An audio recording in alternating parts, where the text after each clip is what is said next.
उद्धव ठाकरेंचे 9 पैकी 6 खासदार फुटले. फुटीर बंडखोर खासदारांकडून वेगळा गट स्थापन. शिंदेंच्या शिवसेनेमध्ये विलीन होणार. 15 कोटी रुपयांना खासदारांची खरेदी. जायचंय त्यांनी राजीनामा द्यावा. कुणालाही सोडणार नाही. बंडखोर खासदारांना संजय राऊत यांचा इशारा.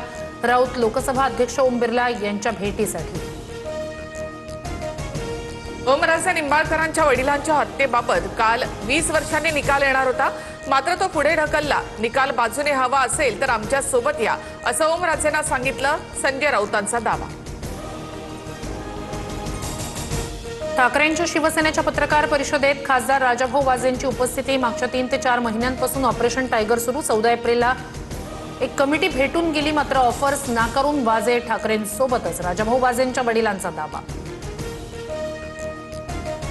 उद्धव ठाकरेंचे 6 खासदार एकनाथ शिंदेंच्या गळाला. 19 जूनला शिवसेनेच्या वर्धापन दिनी ठाकरेंच्या खासदारांचा शिंदे सेनेमध्ये पक्षप्रवेश.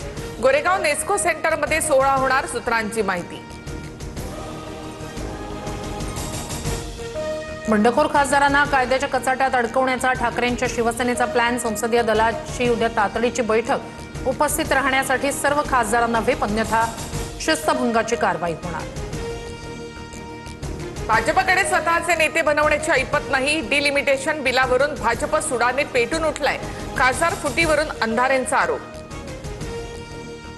ऑपरेशन टायगरशी भाजपचा काहीही संबंध नाही. खासदार कुठे का जात आहेत? उद्धव ठाकरेंनी आत्मचिंतन करावं.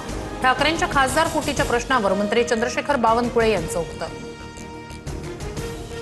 उपमुख्यमंत्री शिंदेंकडून ठाकरेंच्या बंडखोर खासदारांना मोठी आश्वासनं. 2029च्या निवडणुकीत प्रत्येक खासदाराला पुन्हा तिकीट. एका खासदाराला केंद्रीय मंत्रीपद तर मतदारसंघात मुबलक निधी देणार. शिंदेंचं आश्वासन. सूत्रांची माहिती.